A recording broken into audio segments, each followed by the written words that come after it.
Vamos a continuar nuestro estudio del libro de Génesis. Me uno a la bienvenida de Jeffrey. Gracias por estar aquí con nosotros, ya sea presentes en el salón, también allá desde casa. Les damos la bienvenida también y les mandamos un abrazo allí donde estás. Así que Génesis, el libro de Génesis en su capítulo 27, por favor. Génesis capítulo 27. Y esta es la serie que hemos llamado el Dios de bendición y de la historia, el Dios de la historia y de la bendición. Y voy a leer desde solamente una sección. Después de allí puedes en casa leer todo el capítulo si gustas, pero me voy a concentrar en una sección para que dé como el sabor a lo que vamos a, de la dirección o el sentido, la temática de lo que vamos a priorizar en esta mañana. Génesis 27. Y voy a pedirte, por favor, si puedes ir al versículo 18. Génesis 27, 18. ¿Están allí? Génesis 27, versículo 28, y leo para ustedes. Dice así: Entonces Jacob fue a su padre y le dijo: Padre mío, aquí estoy. El padre le dijo: ¿Quién eres? Le preguntó el padre. Versículo 19. Jacob le contestó a su padre: Soy Esaú, tu primogénito. He hecho lo que me dijiste, levántate, te ruego y siéntate, come de mi casa para que me bendigas. Pero Isaac dijo a su hijo: ¿Cómo es que has encontrado tan pronto, hijo mío? Porque el Señor tu Dios hizo que así me sucediera, respondió Jacob. Isaac entonces dijo a Jacob: Te ruego que te acerques para tocarte, hijo mío, a ver si en verdad eres o no mi hijo Esaú. Jacob se acercó a Isaac, su padre, y él lo tocó y dijo: La voz es la voz de Jacob, pero las manos las de Esaú. No lo reconoció porque sus manos eran velludas como las de su hermano Esaú, y entonces lo bendijo. Y le preguntó: ¿Eres en verdad mi hijo Esaú? Yo soy, respondió Jacob. Entonces dijo: Sírveme y comeré de la casa de mi hijo para que yo te bendiga. Y entonces le sirvió y comió, le trajo también vino y vivió. Y su padre, Isaac, le dijo: Te ruego ahora que te acerques y me beses, hijo mío. Jacob se acercó y lo besó, y al notar el olor de sus vestidos, Isaac lo bendijo, diciendo: Ciertamente el olor de mi hijo es como el aroma de un campo que el Señor ha bendecido. Dios te dé pues del rocío del cielo y de la riqueza de la tierra y abundancia del grano y del vino nuevo. Sírvante pueblos y póstrense ante ti naciones. Sé Señor de tus hermanos e inclínense ante ti los hijos de tu madre. Malditos los que te maldigan y benditos los que te bendigan. Pero tan pronto como Isaac había terminado de bendecir a Jacob y apenas había salido Jacob de la presencia de su padre, Isaac, su hermano Esaú, llegó de su cacería.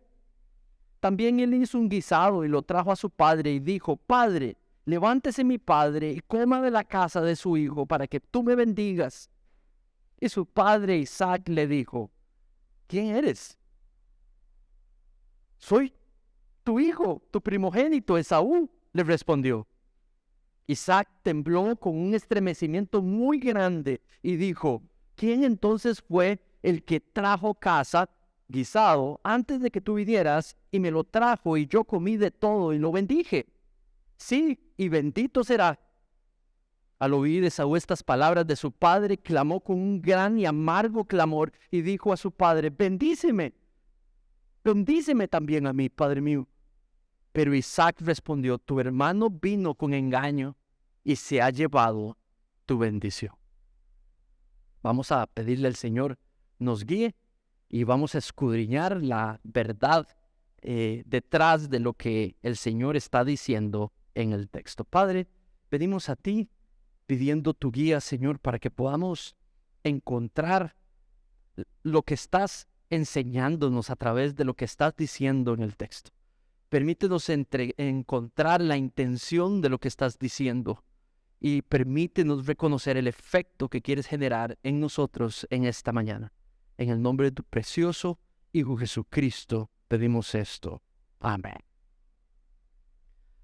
Muy bien.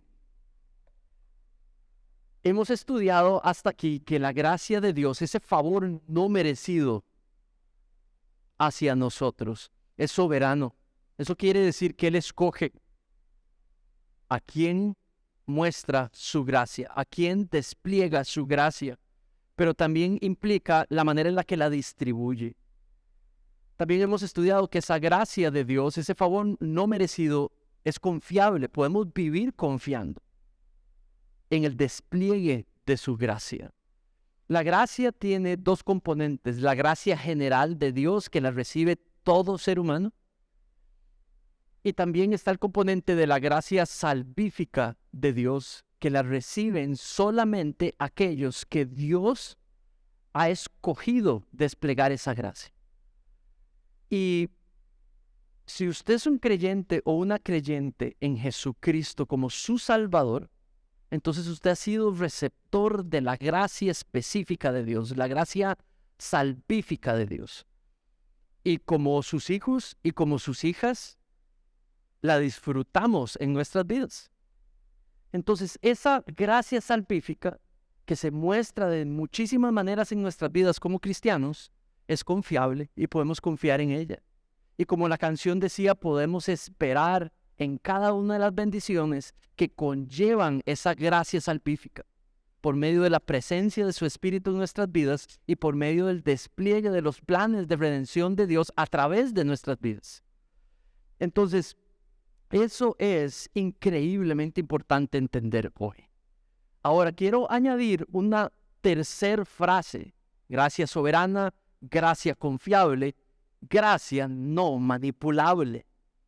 Cuando hablamos de manipular, tal vez es una palabra extraña que no usamos mucho, pero estamos dándole una connotación negativa. Manipular no necesariamente es negativo. Yo puedo manipular este celular y dentro de la definición lo que estoy tratando de decir es que lo estoy tomando bajo mi mano, lo estoy controlando y puedo manipularlo. Lo puedo manipular para cosas buenas, lo puedo manipular para cosas malas, ¿verdad? Entonces, aquí cuando digo gracia no manipulable, lo estoy usando en sentido negativo. Manipular, tratar de tomar control, producir, mover la gracia de Dios recibida hacia mi propio beneficio, o tratar de producirla o controlarla. Completamente negativo. Y lo que tenemos aquí es el esfuerzo humano, la iniciativa humana de manipular la gracia de Dios extendida. Entonces vamos a hablar sobre esto. Entonces lo primero es que vemos allí es que hay un desprecio por el plan de bendición de Dios, un desprecio por el plan de redención de Dios. Capítulo 27, ¿puedes acompañarme al capítulo 26 a los últimos versículos? Mira allí, capítulo 26, últimos versículos, no los vimos la semana anterior y nada más quiero leértelos porque son importantes. Esto habla del corazón de Esaú. Esaú ha sido injustamente engañado y manipulado, le han robado la bendición de primogénito. Pero ahora vamos a irnos al corazón de Esaú. Y en el último versículo 34, 26, 34 dice: cuando Esaú tenía 40 años, se casó con Judith, hija de Beri, elitita, con Basemat, hija de Elón e hija de elitita. Y ellas hicieron la vida insoportable para Isaac y para Rebeca.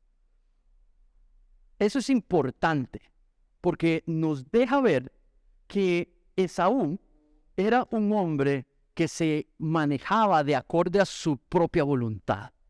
¿Sabe? Con ello, eso de casarse con hititas, dos mujeres, al mismo tiempo, tomar dos esposas, quebraba el orden que Dios ya había mostrado en Génesis 3. El hombre y la mujer, el esposo y la esposa, dejan a padre y madre y se unen en una sola carne.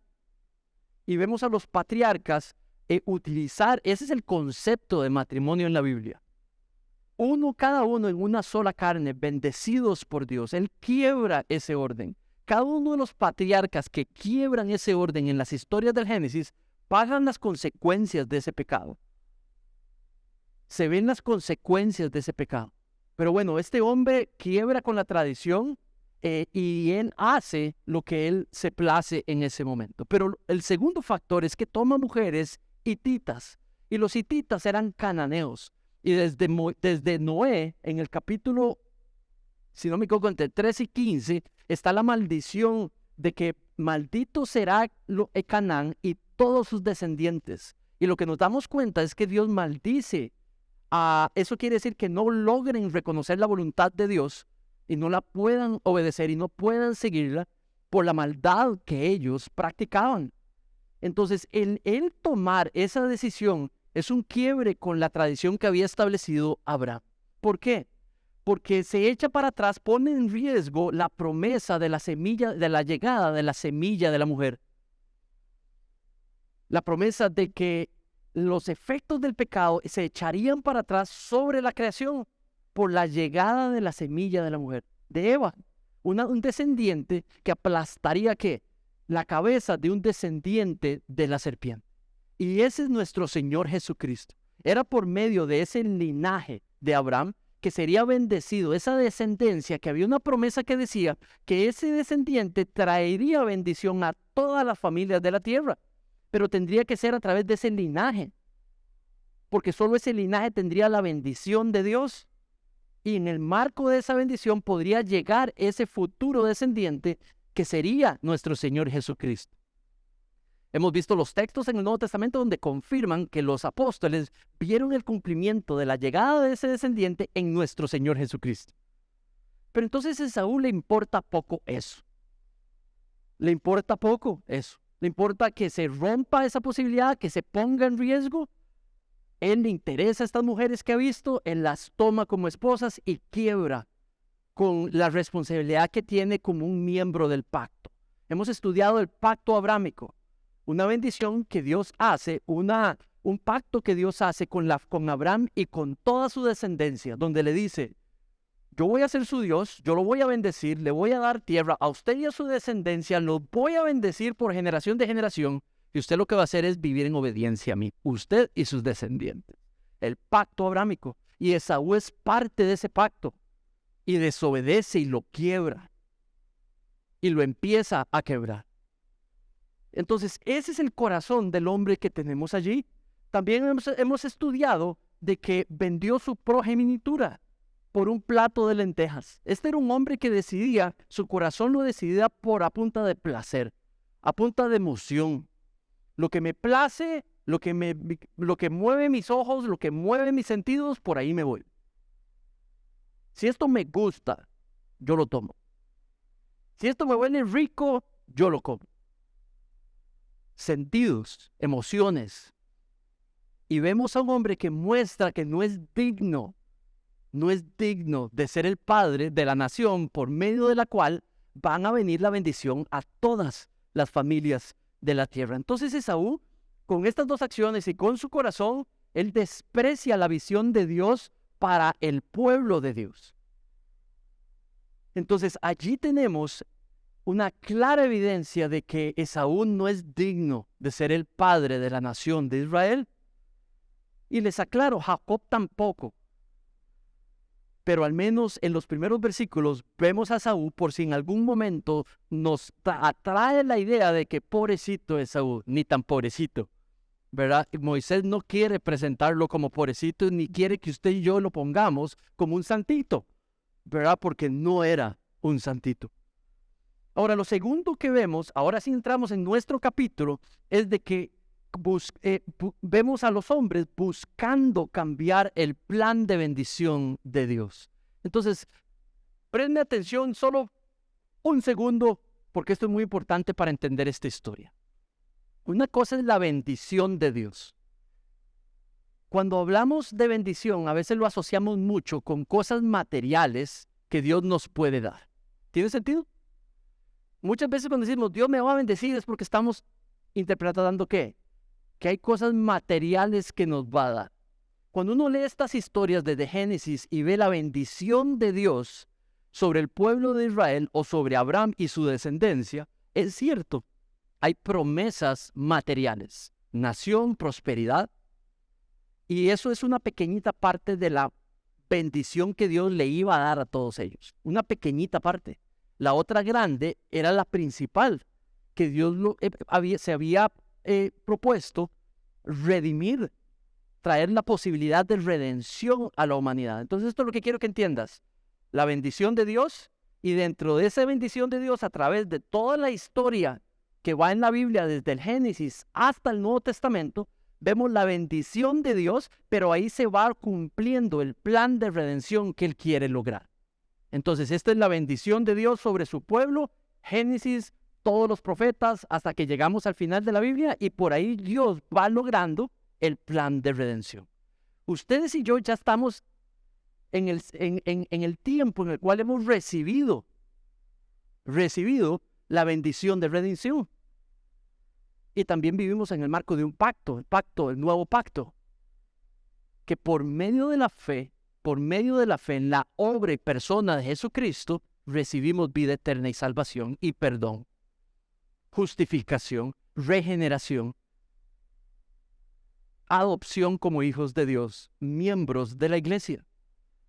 Entonces nosotros somos responsables también, a diferencia de él, Esaú, somos responsables del pacto en el que vivimos y las responsabilidades que tenemos al vivir en medio de este pacto. ¿Tiene sentido?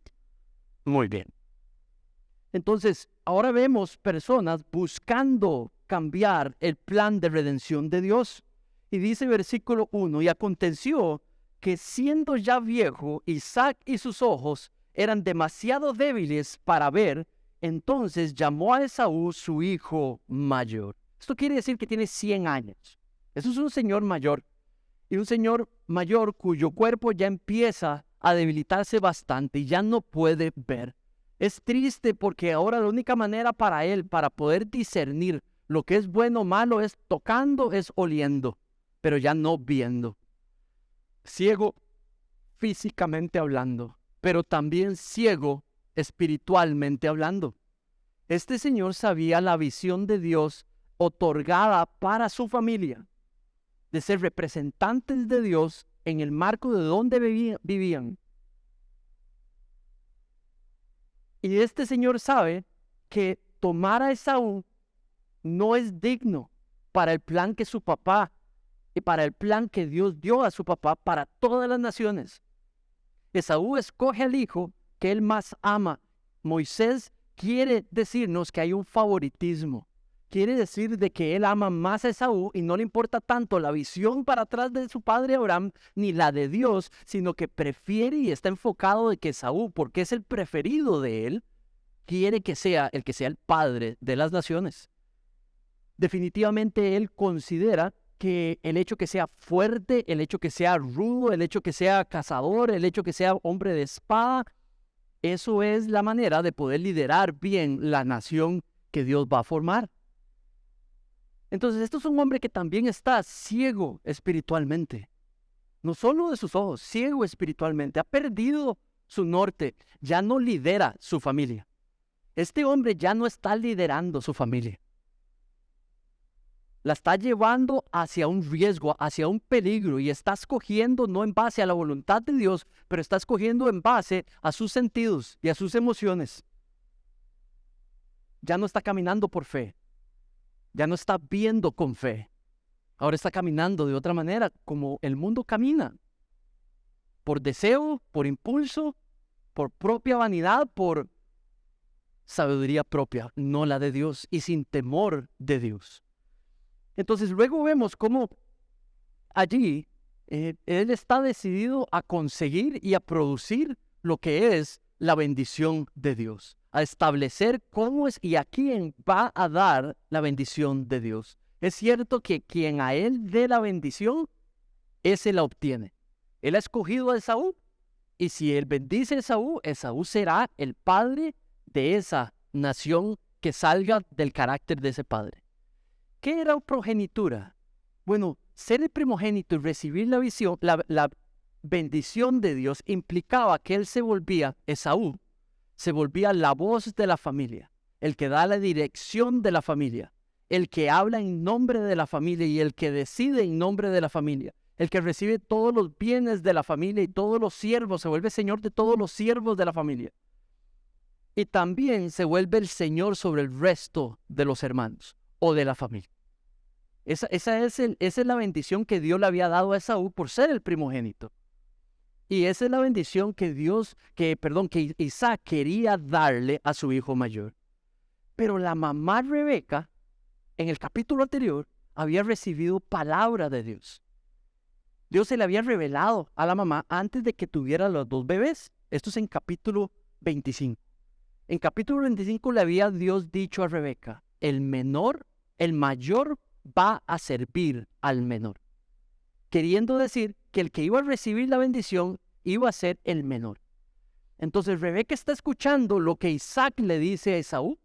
Vaya, hijo mío, hágame este caldito, vaya y case un animal, me hace este caldito y yo lo voy a bendecir. Y Rebeca estaba escuchando. ¿Saben? No es normal que un padre planifique la bendición en privado. Esto era un acto público, pero Isaac lo quiere hacer en privado y está muy raro que por ahí Rebeca está escuchando. Quiere decir que Rebeca estaba tratando de controlar y estaba ahí pelando el ojo porque sabe que el favorito es Esaú y ella sabe que Dios ha prometido que va a ser Jacob. Entonces, veamos el Rebeca. Ahora vamos a ver a Rebeca. Vamos a ver a Rebeca engañar por la bendición de Dios. Mira el versículo 5. Dice, Rebeca estaba escuchando cuando Isaac hablaba a su hijo Esaú, y cuando Esaú fue al campo a cazar una pieza para traer casa. Rebeca dijo a su hijo Jacob, mira, oí a tu padre que hablaba con tu hermano Esaú, diciéndole, traiga casa y prepárame un buen guisado para que coma y te bendiga en presencia del Señor ante mi muerte. Ahora, pues, hijo mío, obedéceme en lo que te mando. Versículo 9. Ve ahora al rebaño y tráeme de allí todos de los mejores cabritos de las cabras y yo te voy a preparar con ellos un buen guisado para tu padre como a él le gusta. La mamá toma el preferido. Moisés ya nos dijo que Jacob es el preferido de la mamá. Si Moisés está haciendo eso, Moisés toma eso como nos está informando que esto era algo malo en la familia. Un papá tomando un preferido y una mamá tomando un preferido. Él lo está poniendo para que lo evaluemos. Entonces la mamá ahora tiene el oráculo, toma control y lo que vemos es una mujer que va a engañar a su esposo. Lo va a engañar.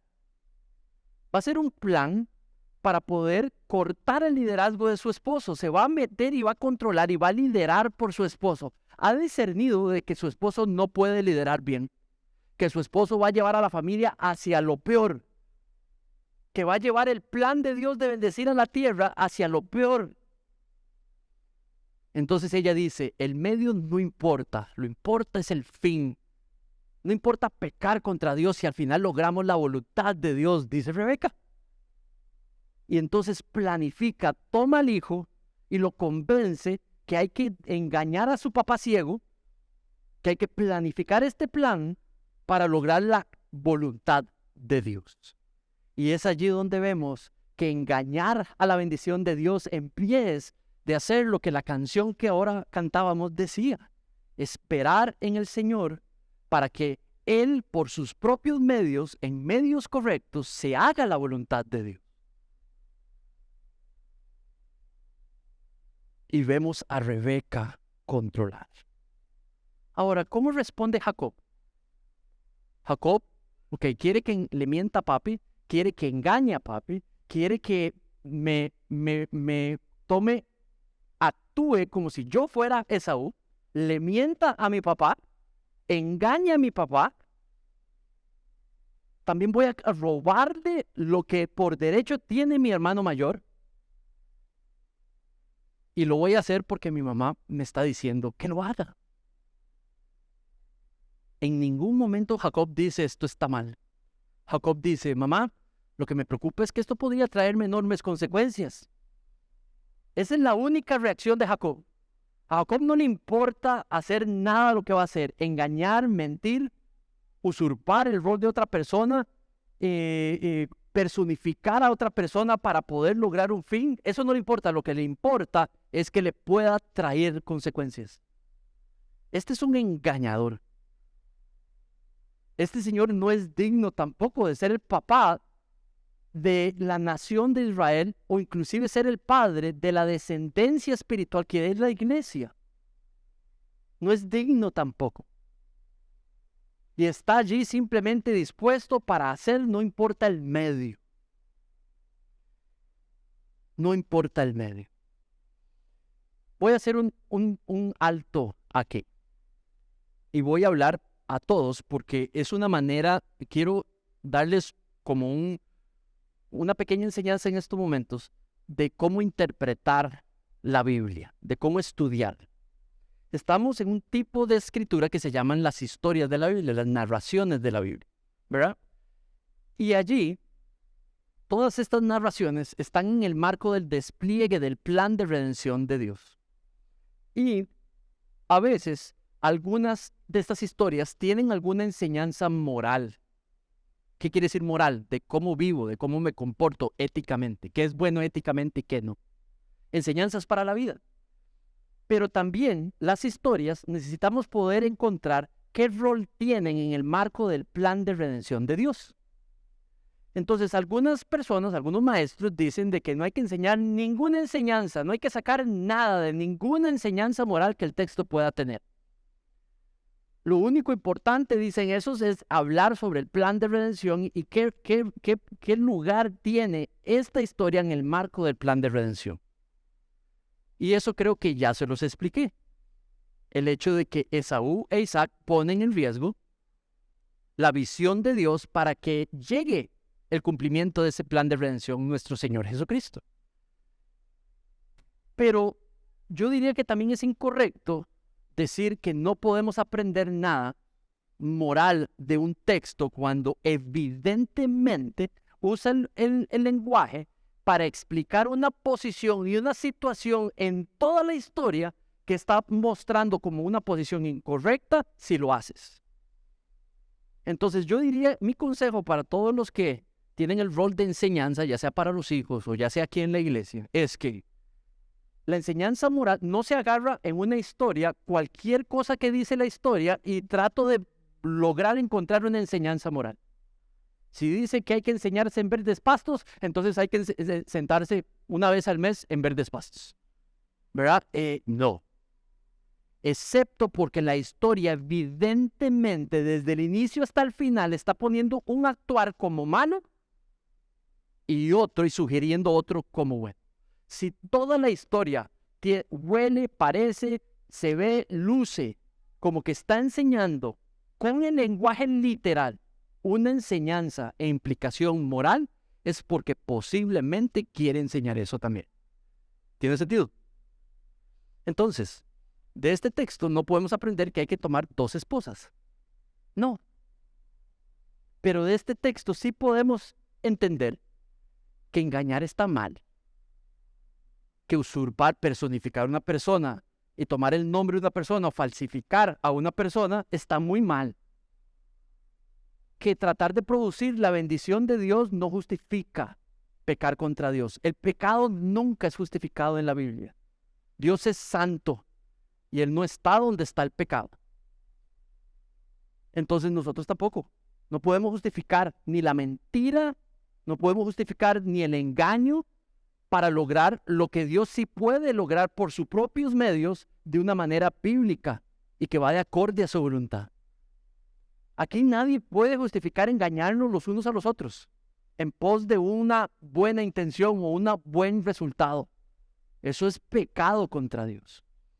Entonces, aquí somos advertidos, mis hermanos, que nuestras iniciativas para asegurar algo que es de Dios, ¿verdad? Simplemente no es válido y necesitamos reconocerlo y rechazar.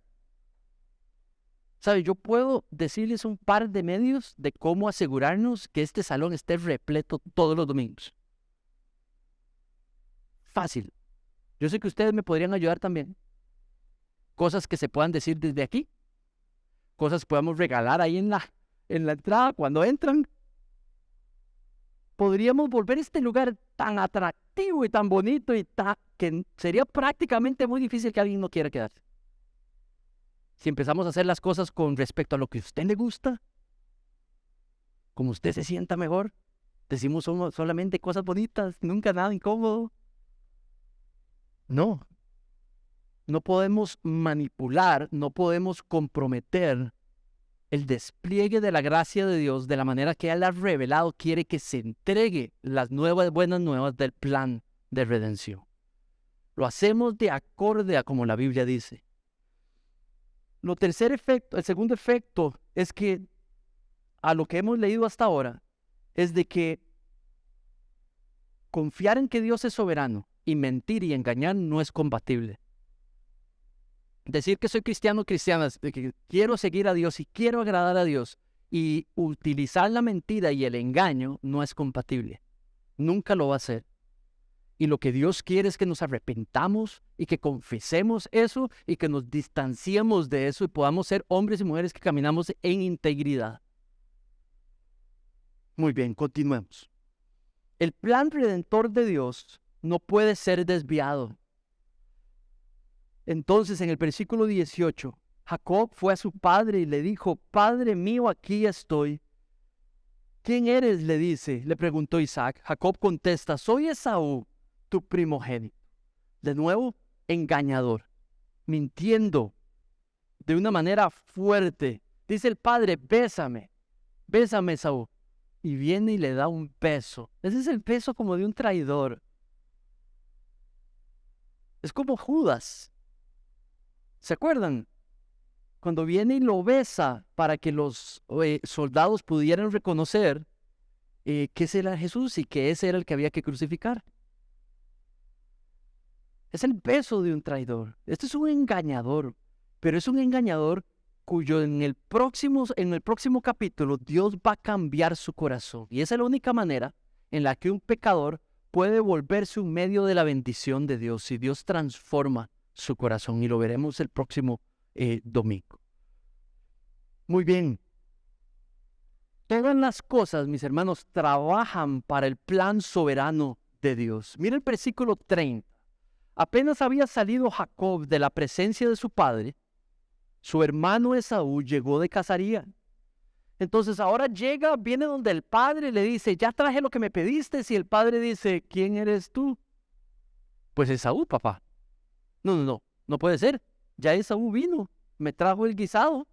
Yo lo toqué, yo lo olí, yo le pregunté y le di la bendición, y todo lo que tiene la bendición ya lo tiene él. ¿Quién eres tú? Papá, Esaú. Y entonces reconoce que ha sido engañado. Ahora mira lo interesante. También reconoce que Dios ha escogido a quien se le debía de dar la bendición. Isaac reconoce que se había equivocado. Isaac reconoce que no se va a dar lo que él tanto deseaba. Isaac reconoce que se va a dar lo que Dios tenía planificado. No sabemos si él conocía el oráculo, pero él sabe que Jacob es el que Dios ha bendecido y que Jacob va a ser el que va a liderar la nación, el que va a liderar la familia que se va a volver una nación. Isaac puede reconocer que ha liderado mal y que por medio del engaño de su hijo, Dios ha logrado hacer finalmente su perfecta voluntad. ¿Eso qué quiere decir? De que todas las cosas buenas y malas suceden dentro del gobierno de Dios de todo lo que sucede. Dios nunca va a disponer que una persona haga algo malo. Pero si esa persona hace algo malo, eso que hace malo está en el plan soberano de Dios. Y Dios puede utilizar eso algo malo y volverlo para sus propios propósitos. Si tú te sucede hoy algo feo y malo e hiriente, o mañana, Dios no lo promovió. Ese es producto del pecado de alguien más, o inclusive el producto de tu propio pecado. Pero lo que es cierto es que nada cae de un árbol al suelo si no es bajo el plan soberano de Dios. Y Dios va a utilizar eso que se cayó del árbol para su gloria. Si utilizar eso que se cayó del árbol le trae gloria, entonces Él vuelve los eventos difíciles que suceden y los utiliza dentro de su plan soberano. Pongo un ejemplo. Y eso no aprueba las cosas buenas que Dios logra. No estoy aprobando que se hagan cosas malas. Pero eso es lo que sucede con las cosas de pecado que suceden dentro de la iglesia o fuera de la iglesia. Lo vemos en esta historia. La mamá y el hijo quieren pecar. El papá y el hijo mayor quieren pecar. Y al final se va a hacer el plan perfecto de Dios. Y utiliza las acciones de Rebeca y utiliza las acciones de Jacob para que finalmente se haga la voluntad que él tiene y no la del Padre, que tiene planes distintos a los de Dios. ¿Tiene sentido? Ese principio sigue funcionando hoy. Entonces esa herida, el ejemplo que puse de alguien que viene y nos hiere y peca contra nosotros, Dios podría usarlo en su voluntad perfecta para hacer múltiples cosas. Acercarnos a nosotros más a Dios. Tú confrontando a esa persona que te hirió, esa persona acercándose más a Dios.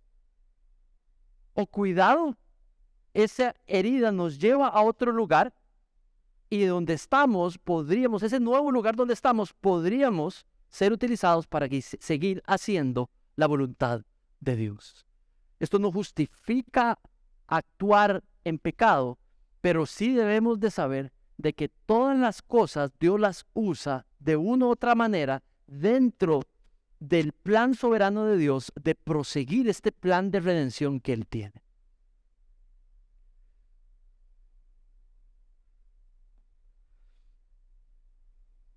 ¿Saben, mis hermanos? La voluntad de Dios se despliega conforme a su sabiduría, no la nuestra. La manera en la que vivimos la vida cristiana nos va a ir mostrando si nosotros vivimos conforme a nuestras propias voluntades o vivimos conforme a la voluntad de Dios. Yo estoy seguro que Dios conoce todos los préstamos monetarios que los cristianos hacen, ¿verdad? Y yo creo que Dios sabe cuántos de esos objetivos y préstamos monetarios que los cristianos sacan, cuáles van de acuerdo a sus planes y son para sus planes y cuáles no. Es natural en el ser humano planificar, vivir la vida para sus propios propósitos y luego decir que yo voy a usar esto para la gloria de Dios. Eso es manipular la gracia de Dios. ¿Sabe? He escuchado cristianos que tienen una mansión y la justifican porque la usan para la gloria de Dios. ¿Cuántas cosas usted y yo adquirimos y establecemos y luego simplemente decimos que la voy a utilizar para la gloria de Dios? ¿Cómo sabe usted si eso fue voluntad de Dios? Pruébelo. Entonces esto pone de una vez, advierte que manipular lo que Dios en su inmerecido favor hacia nosotros vamos a recibir, lo podríamos estar manipulando, usándolo para nuestro propio beneficio o para el de los nuestros. ¿Sabe? En la Biblia, en el Nuevo Testamento, los miembros de las iglesias no viven para sus propios propósitos. Viven para el propósito y misión de la iglesia. Y es que se planten más iglesias para que más personas puedan conocer el mensaje de salvación, el evangélico. No viven para los propósitos personales de las familias o de los individuos. Viven deshaciéndose de cosas no para que Dios les dé algo de vuelta, sino para lograr lo que ellos saben Dios quiere hacer, y es que más personas se conviertan. Dios convierta. Entonces, si tienen que bajarse su nivel económico para financiar la iglesia y mover la iglesia para sus propósitos, para que más personas sean metidos dentro del reino de Dios por medio de la fe, entonces bajan su nivel económico. La iglesia y la misión de la iglesia cristiana se vuelve su visión de vida. Envían personas a lugares donde no hay ni una sola iglesia o ningún solo creyente. Utilizan la provisión de Dios y el despliegue de su gracia en sus vidas para la misión de Dios, y viven para esa misión. Y nosotros como creyentes necesitamos de asegurarnos que no estamos manipulando la gracia de Dios desplegada sobre nuestras vidas, sino que en verdad estamos viviendo para sus propósitos. Que nos lleve donde nos tenga que llevar. Si es ahí en ese lugar donde yo le puedo ser más útil. Que me ponga a estudiar lo que le lleve más utilidad a el anuncio de su evangelio.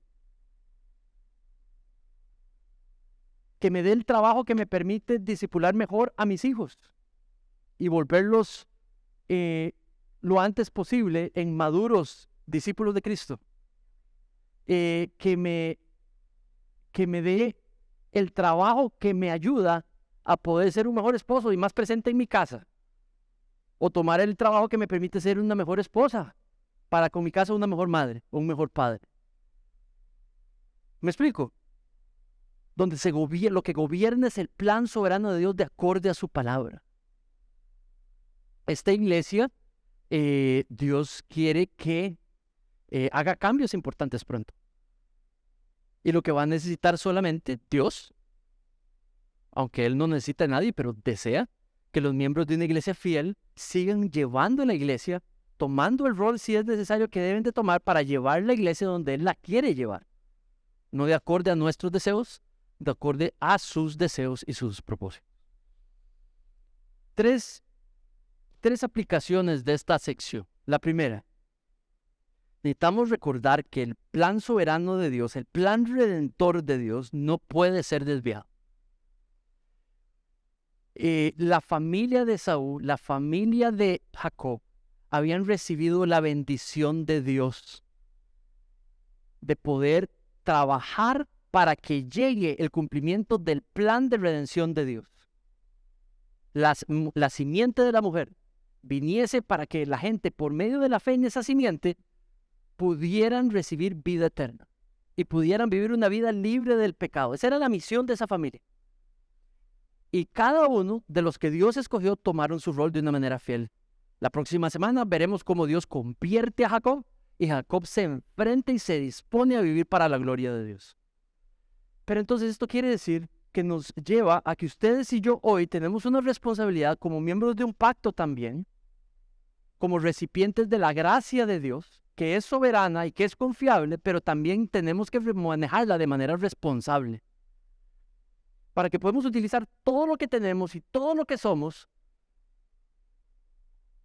para que más personas conozcan quién es Cristo y qué hizo, y cuál es la voluntad de Dios en nuestras vidas. Viviendo por fe, no viviendo por vista. Viviendo por fe. Viviendo como personas donde reconocemos que es el Evangelio que está trabajando en nuestras vidas, y es por medio de esa obra y ese poder que trabaja en nuestras vidas que podemos ser luz para otras naciones. En el esposo que somos, o la esposa que somos, o el madre o padre, o el hijo, o el estudiante, o el trabajador, o el joven profesional que somos. Usamos eso para que eso atraiga más a las personas al mensaje del Evangelio. Necesitamos capacitarnos todos a cómo hablar sobre Jesús. Decir quién es, qué hizo y cuál es la voluntad de Dios para las personas. Necesitamos poder saber cómo proclamar a Cristo fielmente. Y esa es la manera de participar en ese plan de redención. Tercero, la gracia de Dios no es manipulable. Podemos intentarlo. Podemos decir que lo estamos haciendo. pero en realidad se hace la voluntad de Dios. Y tratar manipular y manejar por un ratito la voluntad de Dios, o perdón, la provisión de Dios o la gracia de Dios, lo que genera es un montón de consecuencias espantosas. Y nos va a traer consecuencias si tratamos de manipularla. Necesitamos dejar vivir por fe y esperando en el Señor su voluntad. Tercero, la iglesia tiene una responsabilidad de vivir alejada de lo que es la mentira, de lo que es la manipulación y de lo que es el engaño. Y limpiar la iglesia de esas prácticas.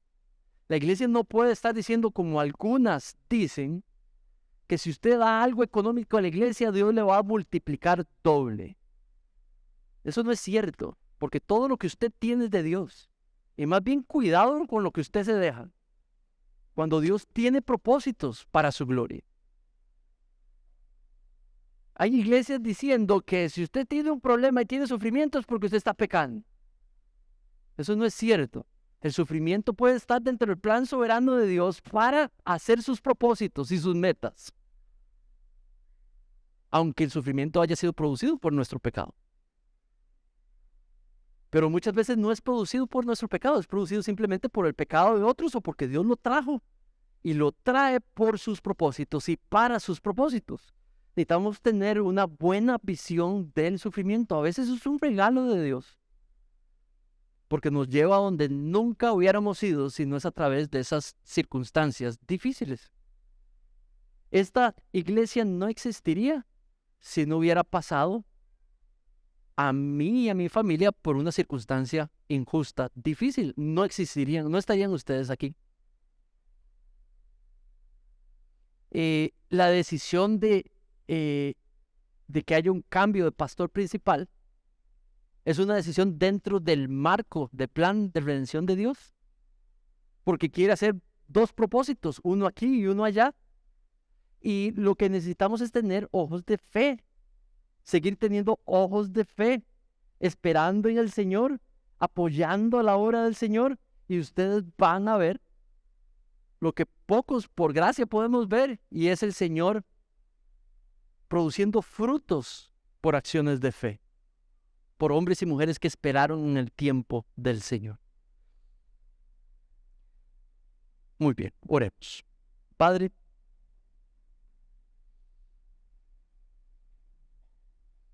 en esta mañana te agradecemos porque tú eres soberano sobre esta iglesia y sobre nuestras vidas.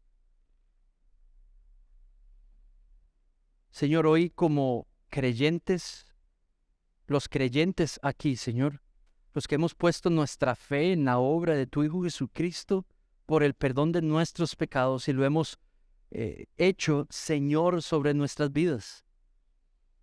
Para nosotros, Señor, tu plan soberano son buenas noticias. Y te pedimos, Padre, hagas tu obra en nuestras vidas, utilizándolas, llevándolas a donde quieres llevarlas y haciendo con ellas lo que más te plazca.